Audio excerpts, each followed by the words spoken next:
So, a Victoria's Secret model reacts to Andrew Tate's arrest. It's been a wild few days with all this stuff going on with the Tates. While everyone is entitled to their own opinion of the guy, and by the way, if you haven't spent a lot of time listening to Andrew's long form interviews, I'm talking 2, 3, 4 hour interviews, I completely understand why people would have a negative opinion of him. Like, duh, absolutely, obviously, I have eyes and ears.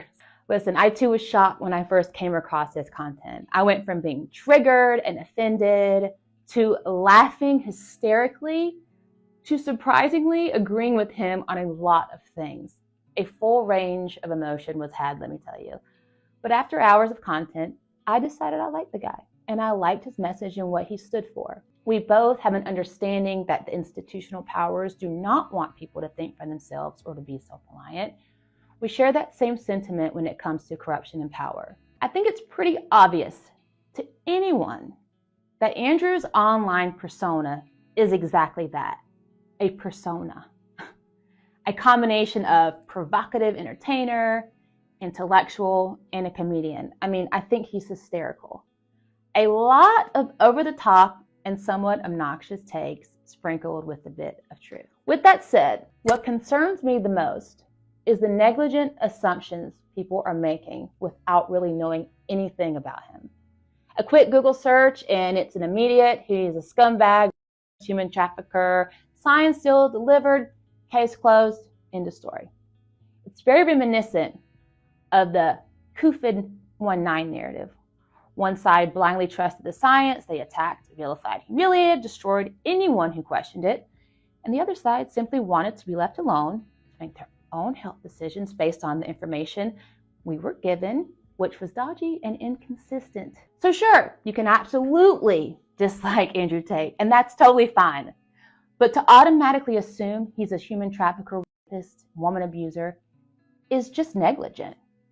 While I don't know Andrew Tate personally, I do know people that do, and they've only had wonderful things to say about the guy. I've also been in touch with his team in scheduling a trip to Dubai for a collaboration, and I must say, they have been nothing but direct, professional, and extremely kind.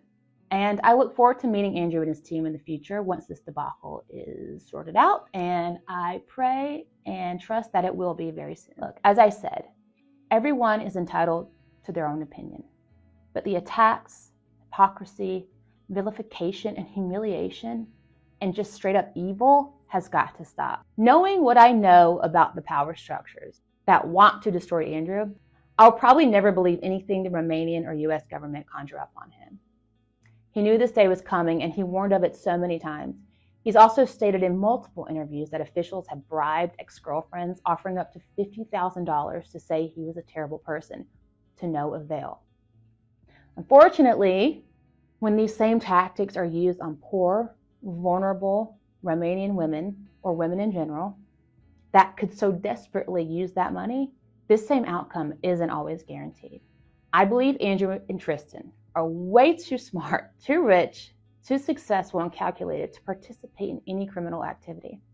I have zero faith in the justice system, as I'm sure most logical people do at this point, especially in a corrupt country like Romania.